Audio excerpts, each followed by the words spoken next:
Back in the first episode, we sketched a ladder of memory, and the top rung was the tree source. Here is that idea again, made concrete. Read the recent past one symbol at a time and walk down a tree. Some branches settle quickly. After a single symbol, the future is already decided, so that branch just stops. Other branches keep going, splitting again and again, because you need more history before the next symbol comes into focus. A tree source is exactly this: a set of contexts, each allowed to stop at its own depth, spending memory only where it earns its keep. So if I already knew the tree that generated my data, I could just read the odds off its leaves. Where is the hard part? The hard part is that you do not know the tree. From the outside, you see only the stream, never the shape of the process behind it. And there is a staggering number of trees it could be. Shallow ones, lopsided ones, deep ones that branch only in a single corner. The old instinct is to pick one, fit its counts, and hope you guess the structure right. Guess too shallow and you miss real structure. Guess too deep and you fear you will chase noise. The whole game is choosing the tree. Context tree weighting makes a move that should feel familiar by now. It refuses to pick. Every method we have met so far commits to a structure and then estimates inside it. Choose an order, choose a depth, choose a shape, then fit the counts. Context tree weighting throws that step out. Instead of betting everything on one structure, it keeps every possible tree at once, up to a maximum depth, and lets them all predict together. Each tree offers its own guess for the next symbol. Context tree weighting blends those guesses into a single prediction, a weighted average, where a tree's weight is simply how well it has predicted the data so far. Trees that keep getting the stream right gain influence. Trees that fumble it fade toward nothing. No tree is ever thrown away, and none is ever fully trusted. The prediction is the whole crowd, voting in proportion to its track record.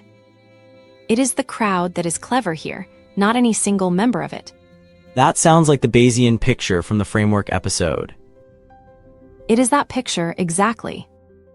Put a prior over tree structures, then let each observed symbol reweight them by how well it explained what came next. The mixture is the predictor. There is no separate step where you crown a winner.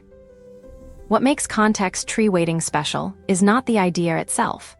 It is that the idea, over this enormous space of trees, turns out to be computable exactly and cheaply. Let me walk the machinery, because the whole payoff is in how little it costs. Every node in the tree keeps two counts: how many zeros and how many ones have arrived in that context.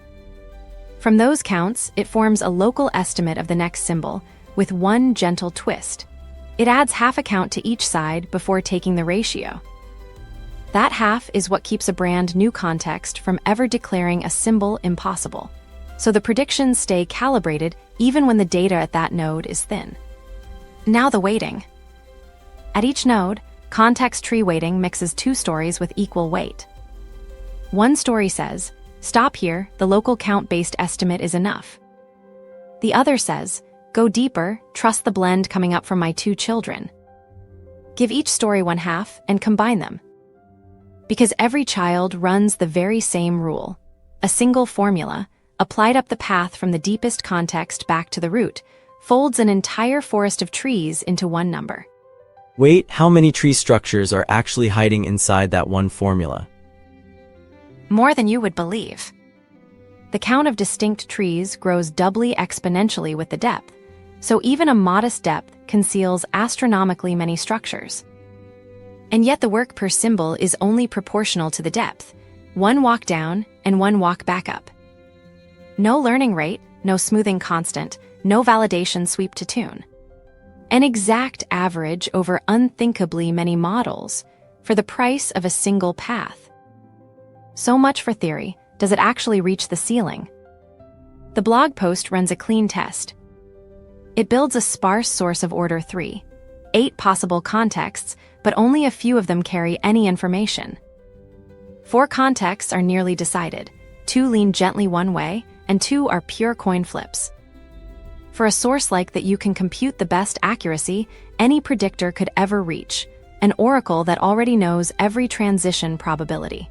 Here that ceiling is about 95%. It is a fair and revealing test, because a real slice of the stream is genuinely unpredictable. The coin flip contexts put a hard cap on how well anyone could ever do. Then it trains context tree weighting on 50,000 symbols, tests on 10,000 more, and averages over 5 random seeds. And how close does it get? It reaches the ceiling, as long as it is allowed to look deep enough. Sweep the depth upward from 1, against sources of every order from 1 to 6. The pattern is crisp. Whenever the depth is at least the true order of the source, the method lands right on that 95% ceiling, and it does not matter how far past the order you go. Overshoot the true order by 3 levels, or 5, or 7, and the accuracy does not budge from optimal. Set the depth too shallow, though, and it falls short, because it simply cannot represent the real structure. Match the order or exceed it, and it is optimal. Now the story worth telling, because it nearly went the wrong way. An early draft of these experiments reported something surprising. Accuracy climbed as the depth grew, peaked near 97% at depth 2, and then fell away. Down past 76% by depth 8, and toward 66% deeper still. It looked like a clean case of overfitting. Give the method too much depth, and it chases noise in rare, deep contexts. The draft even offered 3 tidy explanations for the decline. That does sound plausible, though. Deep models overfitting is a story I have heard 100 times. It is, and that is exactly why it was dangerous. But the theory said this should not happen, and the sheer size of the drop was suspicious. The truth came out only when someone tried to reproduce the numbers with a second, independent implementation. The results would not match. The culprit was a bug in the evaluation code. The test harness was indexing contexts wrongly and mesaccumulating predictions across depths. The decline was never in the algorithm. It was in the ruler measuring it. Fix the harness, and the phantom collapse simply vanishes. The corrected picture is flat. Once the depth is deep enough, extra depth costs nothing at all. There is no overfitting penalty.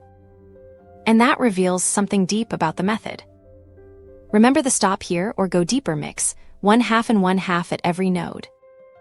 Follow a path down, and those halves compound, so a very deep tree carries a vanishingly small prior before it has seen any data. The true structure is always somewhere in the mixture. The weighting simply concentrates on it, and the surplus, 2 deep trees are averaged away rather than memorized. The averaging is the regularizer. Step back and take stock of what this actually buys you.